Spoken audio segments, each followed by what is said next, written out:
La voici, aujourd'hui, cette plage de la Normandie, un ruban de près de 80 kilomètres, qui, s'il devient inscrit au patrimoine mondial de l'UNESCO, pourrait servir de devoir de mémoire, une mémoire souvent déjà oubliée par les plus jeunes générations. L'étoile 1939-44, la bataille de la Grande-Bretagne, l'étoile France de l'Allemagne, la médaille de la Défense, l'acte de courage service civil, la médaille du jubilé de la Reine. Chez nous, on parlait de la guerre, mais on ne savait pas de quoi on parlait. J'ai été appelé pour aller faire de l'entraînement 2 mois. Puis j'étais content. Je voulais voir ça, je voulais savoir ce qui se passait là-dedans. Je pense qu'on était à 12. On a dit, nous autres, on signe actif.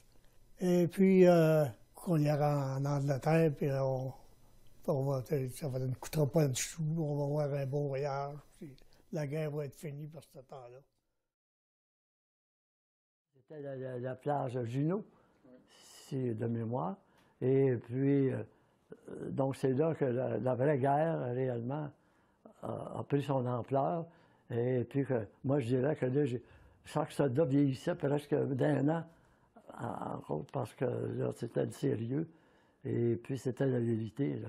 C'était plus de l'entraînement. Mais quand c'est la vraie guerre, là, vous sentez des balles vous passer chaque côté de la tête. Là, c'est vrai, c'est dangereux. Là, vous pensez à votre mère, puis vous pensez, en fin de compte, des fois, on était tous des catholiques parce que des fois, on sacrait, puis des fois, on priait. C'est des mauvais souvenirs, mais en tout cas, on ne peut pas les effacer, ils restent là.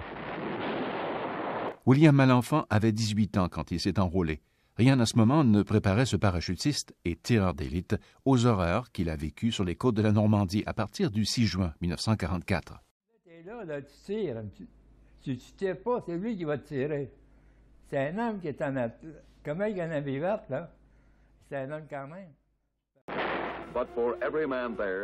C'est bien beau d'en parler. Mais c'est pas tout le monde qui ont survécu comme j'ai vécu, moi.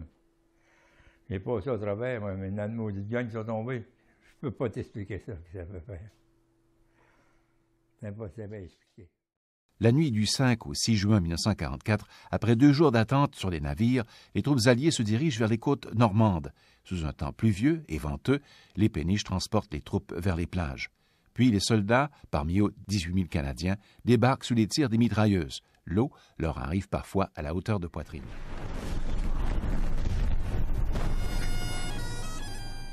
On peut s'étonner que les plages de la Normandie n'aient pas déjà leur place parmi les sites du patrimoine mondial de l'UNESCO.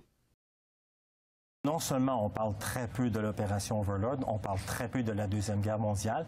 On en a parlé un peu plus à l'époque où le livre de M. Vaugeois et M. Lacourcière, Québec-Canada, synthèse historique, était le manuel qui était utilisé dans les écoles secondaires. Ce manuel-là a été mis de côté par le ministère de l'Éducation. On a dilué considérablement le contenu de l'histoire politique, donc le contenu de l'histoire militaire.